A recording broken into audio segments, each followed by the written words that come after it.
میں آپ سے ایک سوال کرتا ہوں, وہی سوال میں آپ سے کر رہا ہوں. ان سے میں نے سوال کیا اور آخر میں انہوں نے مجھ سے یہ کہا کہ میں جب آپ کو کال کر رہا تھا میرے تمام دوست, اور یہ بہت بڑی عالمانہ شخصیت یعنی علمی شخصیت, میں ان کا نام نہیں لینا چاہتا, انہوں نے مجھے کال کیا تھا, عالم بڑی شخصیت. تو انہوں نے کہا میرے تمام دوستوں نے, دیگر علماء نے مجھے نصیحت کی کہ آپ انہیں کال نہ کریں ورنہ آپ کنفیوز ہو جائیں گے. آخر میں انہوں نے کہا کہ بھی آپ نے مجھے کنفیوز کر دیا. ہم نے کہا آپ کو کنفیوز نہیں کیا, آپ کو راستہ دکھایا ہے, آپ کو روشنی دکھائی ہے. تو جب گفتگو ہونے لگی تو میں نے یہی سوال ان سے کیا کہ بھائی یہ بتائیں کہ اگر ہم دونوں صفین کے میدان میں ہوتے, بتائیے آپ کدھر ہوتے؟ میں تو آپ کو بتا رہا ہوں کہ میں علی کی طرف ہوتا, سیدھی بات. آپ کدھر ہوتے؟ تو کہنے لگے کہ نہیں میں تو کسی طرف نہیں ہوتا, نہ ادھر نہ ادھر, اس لیے کہ دونوں مسلمان تھے, لڑ رہے تھے, جنگ کر رہے تھے. ہم نے کہا ابھی تو آپ کہہ رہے تھے میں قرآن کا حافظ بھی ہوں, میں احادیث کا حافظ ہوں, کہ ہاں میں ہوں. ہم نے کہا پھر قرآن کی آیت آپ نے نہیں پڑھی, سورہ حجرات کی آیت نمبر 9؟ کہیں گے ہاں پڑھی تو ہے. ہم نے کہا آپ پڑھیں ذرا, تو پڑھنے لگے. وَإِن طَائِفَتَانِ مِنَ الْمُؤْمِنِينَ اقْتَتَلُوا, عجیب آیت ہے, مسلمانوں ذرا غور کرو, توجہ کریں. وَإِن طَائِفَتَانِ مِنَ الْمُؤْمِنِينَ اقْتَتَلُوا, اگر مؤمنین کے دو گروہ آپس میں قتال کرنے لگے, جنگ پر اتر آئیں, تو کیا کرنا چاہیے؟ اس کا مطلب ہے کہ قرآن ایک سینیریو پیش کر رہا ہے. اس سے پہلے کبھی ایسا نہیں ہوا ہے کہ مسلمان پیغمبر کے زمانے میں, نزول قرآن کے زمانے میں تلواریں لے کے ایک دوسرے کے مقابلے پر آ گئے ہوں, اور ایسا کچھ نہیں ہوا کہ اقتتال اتنا بڑا ہوا ہو, کچھ نہیں. لیکن ایک سینیریو سچویشن پیش کر رہا ہے, اس لیے کہ ایسا ہو سکتا ہے کہ دو گروہ آئیں, دونوں یہ دعویٰ کریں کہ ہم مومن ہیں, اور آپ کنفیوز ہو کہ بھئی یہ بھی تو مسلمان ہیں, یہ بھی مسلمان ہیں, تو اب ہم کیا کریں؟ تو قرآن نے کوئی ایمبیگویٹی نہیں چھوڑی ہے, کوئی آپ کو کنفیوژن میں نہیں چھوڑا ہے, کلیئر ہر چیز کو بیان کیا ہے. اگر ایسی سچویشن ہو تو کیا کیا جائے؟ وَإِن طَائِفَتَانِ مِنَ الْمُؤْمِنِينَ اقْتَتَلُوا فَأَصْلِحُوا بَيْنَهُمَا. تو اس کے دو سٹیپس ہیں. پہلا سٹیپ یہ ہے کہ ان دونوں کے درمیان صلح کرانے کی کوشش کرو. یہ نہیں کہہ سکتے کہ ہم سے مطلب نہیں, یہ بھی مسلمان ہوئے, ہم تو بیٹھے اپنے گھر, ایسا نہیں کر سکتے. تم کو یہ چوائس قرآن نے نہیں دی ہے. بحیثیت مسلم, بحیثیت مومن, تم کو یہ چاہیے کہ ان دونوں گروہ کے درمیان اصلاح کرانے کی کوشش کرو. وَإِن بَغَتْ إِحْدَاهُمَا عَلَى الْأُخْرَى, تمہاری کوشش کے باوجود اگر تم یہ دیکھو کہ ایک گروہ دوسرے گروہ کے خلاف بغاوت کر رہا ہے, فَقَاتِلُوا الَّتِي تَبْغِي, تو اب تم الگ نہیں بیٹھ سکتے. فَقَاتِلُوا, تم شریک ہو جاؤ جنگ میں, اور اس سے قتال کرو, اس سے جنگ کرو جو باغی گروہ ہے.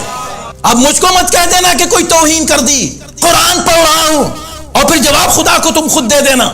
جب دو گروہ آپس میں جنگ کریں, آج نہیں وہ بھی ٹھیک تھے, وہ بھی ٹھیک تھے, وہ بے خطا, وہ بے گناہ, نعرے لگائے جا رہے ہیں, شرم نہیں آتی, حیا نہیں آتی ایسے ملاؤں کو جو ان لوگوں کے لیے بے خطا بے گناہ کا نعرہ لگا رہے ہیں, جن کے لیے قرآن کہہ رہا ہے کہ تم کو واجب ہے کہ ان سے جنگ کرو. ان سے جنگ کرنا واجب ہے. کن سے؟ بغت احداہما علی الاخری, ایک ان میں سے جب دوسرے کے خلاف بغاوت کرے. بھئی اس عشرے کا مقصد تو یہی تھا نا کہ میں کچھ مسائل کی وضاحت کروں. یہ بے خطا بے گناہ کے نعرے آپ نے سنے نا, تو قرآن تو کہہ رہا ہے کہ ان سے جنگ کرو, ان سے قتال کرو. کس سے؟ ایک گروہ سے, دونوں میں سے. یعنی کہ یہ بھی ٹھیک ہے, یہ بھی ٹھیک ہے, یہ نہیں ہے اسلام میں, ہے ہی نہیں قرآن میں یہ بات, تو مسلمان ہی نہیں ہو اگر یہ بات کہہ دو. تو انہوں نے کہا نہیں مگر شرط تو یہ نا کہ بغاوت کرے, یہ شرط لگا دی. ارے واہ سبحان اللہ, بغاوت کرے کی شرط, بالکل بہت اچھی. اور سبحان اللہ, دیکھیں قرآن نے کہا کہ اگر کوئی شرک کرے, اگر کوئی نفاق کرے, اگر کوئی فسق و فجور کرے, اگر کوئی ضد کرے, ایسے الفاظ استعمال ہی نہیں کیے. بغت کا, باغی ہو جائے, جو گروہ باغی ہو جائے. کیوں کہا یہ؟ اور پیغمبر نے بھی عمار کے لیے یہ نہیں کہا کہ عمار کو کافر ماریں گے, مشرک ماریں گے, منافق ماریں گے, گنہگار لوگ ماریں گے. نہیں, تقتلہ الفئۃ الباغیہ, عمار کو باغی گروہ مارے گا. مسلمانوں, قرآن بھی باغی کا لفظ استعمال کر رہا ہے, نبی بھی باغی کا لفظ استعمال کر رہے ہیں. اب یہ بتاؤ تمہارے پاس کون سا عذر شرعی باقی رہ گیا ہے ان سے جنگ کرنے کے لیے اور ان پر لعنت کرنے کے لیے کہ جو ان سے جنگ کر رہے تھے, جن سے جنگ رسول سے جنگ کرنا ہو. نہیں ہم تو نہیں بھائی, وہ بھی صحیح تھے, وہ بھی ٹھیک تھے, وہ ہم سے نہیں پوچھا جائے گا, وہ دونوں بزرگوں کی جنگ تھی آپس, بزرگوں کی, بس تم ہو گئے قاتلوں کے ساتھ. فوراً یہ کہتے ہی اتنی واضح قرآن بات کر رہا ہے, ہم سے کہہ تو کھل کے نہیں بتایا, یہ بات تو واضح نہیں ہے.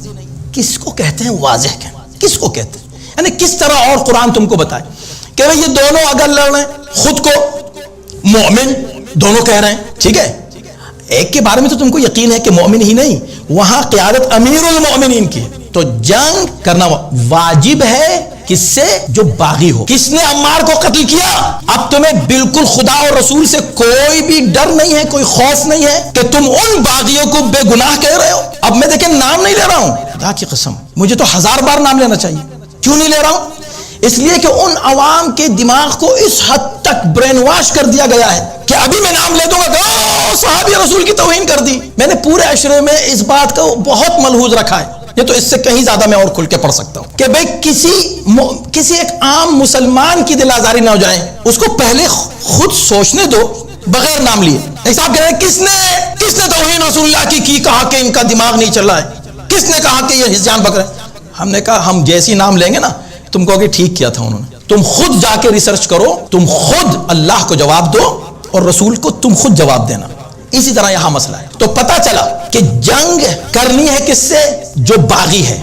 نبی نے کلیئر بتا دیا کہ باغی کون تھا صفین کے میدان میں، بتایا کہ نہیں؟ عمار کے قتل سے واضح ہو گیا کہ باغی کون ہے۔ مگر دیکھیں عقل سے کیسے کھیلا جاتا ہے، اسی طرح آج کے مولوی کھیل رہے ہیں۔ تو میں عوام سے اور جوانوں سے خاص طور پر، چونکہ علم کا زمانہ، اب یہ وہ زمانہ نہیں ہے جو وہ دور شام میں اونٹ اور اونٹنی کا فرق معلوم نہیں تھا، وہ والا دور نہیں ہے، یہ علم کا دور ہے، اس لیے بات کر رہا ہوں۔ اس وقت کیا کہا گیا؟ اس واقعے کے بعد، عمار کی شہادت کے بعد تو مسئلہ ختم ہو جانا چاہیے تھا، جنگ ختم، اور سب علی کے پیچھے آ جاتے اور علی کے دشمن کو چھوڑ کے آ جاتے، کہتے کہ یہ تو باغی ہے، نبی نے اس کو باغی کہہ دیا ہے اور یہ ثابت ہو گیا کہ یہ قاتل ہیں اور یہ باغی۔ دیکھیں میں یہ اس لیے بات کہہ رہا ہوں میرے بھائیوں، میرے مسلمان بھائیوں، ہاتھ جوڑ کے کہہ رہا ہوں تم سے، اس لیے کہ تم لوگ یہ کہتے ہو اتنی بڑی تعداد، کیا یہ سب دیوانے ہو جائیں گے؟ یہ کیوں مان رہے ہیں؟ پھر یہ دلیل نہیں ہے۔ دیکھو جب حاکم وقت ہوتا ہے نا، کوئی بھی حاکم ہوتا ہے، دنیا کا بالکل عام قاعدہ ہے کہ الناس علی دین ملوکہم، لوگ اپنے بادشاہوں کے دین پر ہوتے ہیں۔ شیعوں کے پاس حکومت نہیں رہی کبھی بھی، پھر بھی اتنے ہیں، اس کا مطلب ہے کہ سوچ سمجھ کر ہوئے ہیں۔ لیکن ہمارے بھائیوں کے پاس تو ہمیشہ حکومت رہی ہے، اور خاص طور پر بنی امیہ کی جہاں حکومت، تو اگر سب لوگوں نے مان لیا تو یہ سب کا ماننا، اس حکومت کو ماننا، اس کی حقانیت کی دلیل کیسے بن جائے گا میرے بھائی؟ جب پیغمبر نے کہا یہ باغی ہے، اب کوئی شک رہ گیا؟ تو پھر بھی لوگ لگے رہے ساتھ میں، وہی وجہ آج بھی ہے۔ فوراً ہی حاکم شام نے اپنے وزیر سے کہا کہ بھئی کچھ ڈھونڈو راستہ، معاملہ خراب ہو گیا، کہا فکر مت کرو میرے پاس سب راستے ہیں۔ وہ فوراً اس نے مجمع کو جمع کیا کہا، دیکھا تم نے سنا ہے نا رسول اللہ نے کیا کہا تھا، ان عمار کو باغی گروہ مارے گا۔ اس سے ایک بات یہ پتہ چلی کہ یہ حدیث اتنی موثق اور معتبر تھی اور اتنی مشہور تھی کہ دشمن اس کا انکار نہیں کر سکا، تعویل پر اتر آیا۔ جو بات نہیں ماننی ہو نا اور ثابت ہو، اس کا انکار نہ کر سکے تو تعویل شروع کر دیا جائے۔ اس کا مطلب یہ تھا، اس کا تو کہا سنو، تو کہنے لگا ہاں دیکھو ہم نے مار دیا، کہا نہیں تم نے تھوڑی مارا، تم نے تھوڑی مارا، میں اسی لیے آیا ہوں تمہارے پاس۔ پھر کس نے مارا؟ کہا یہ علی ہیں اس کے قاتل، عمار کو علی نے قتل کیا۔ اب قاتلوں نے کہا نہیں قتل تو ہم نے کیا، کیسی باتیں کر رہے ہو؟ کہا نہیں دیکھو اگر علی لے کے نہیں آتے تو عمار قتل ہوتے؟ ہاں نہیں ہوتے، تو پھر کون ہے ذمہ دار؟ علی ذمہ دار ہے، لہٰذا عمار کے قاتل ہم نہیں ہیں، باغی ہم نہیں ہیں۔ لوگوں نے کہا واہ سبحان اللہ کیا پوائنٹ، واہ واہ واہ واہ، پھر لگ گئے جنگ کرنے کے لیے علی کے ساتھ۔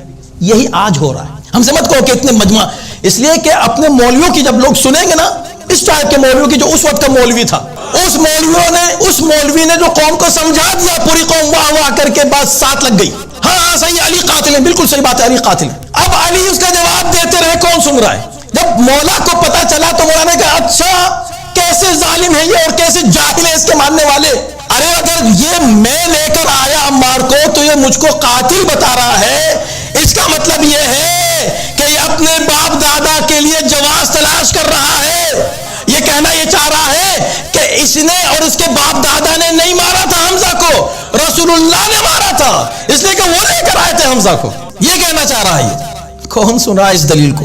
دلیل کو سنتا ہے اس کے بعد، تو بھائی دلیل سنو، ان کی طرح نہ ہو جاؤ۔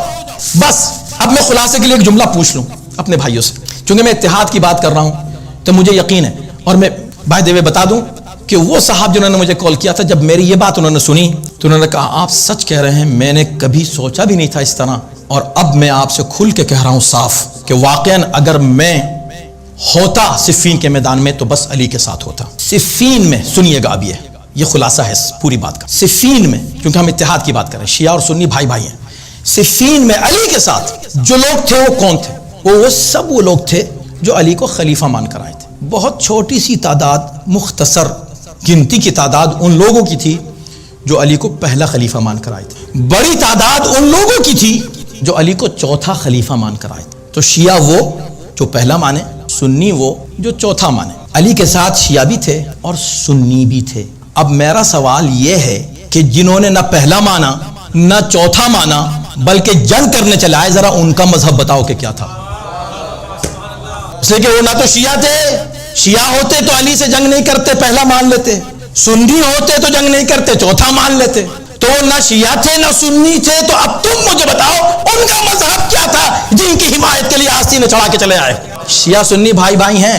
یہ کچھ فرقے تیسرے چوتھے قسم کے الگ سے فرقے آ گئے ہیں جو اختلاف پھیلانا چاہتے ہیں. آج بھی حضرت علی آ جائیں تو شیعہ سنی دونوں مل کے حضرت علی کے ساتھ ہوں. امام حسین کے ساتھ جو آئے تھے نا، صرف شیعہ تھے، بس شیعہ تھے بس امام حسین کے ساتھ.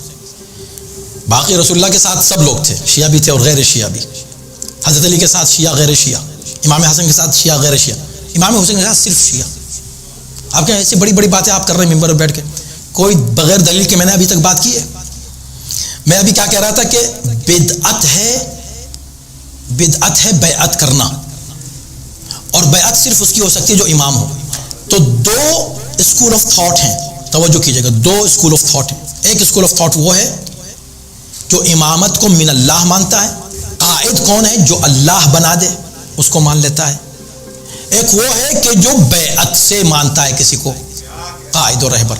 اللہ نے نہیں بنایا مگر انہوں نے بیعت کر لی تو مان لیا. لیکن جو اللہ کی طرف سے ہو اس کی بیعت بھی ہو سکتی ہے، امامت کے لیے نہیں، اطاعت کے لیے. یہ بیعت امامت کو ثابت نہیں کرتی، اطاعت کو ثابت کرتی ہے.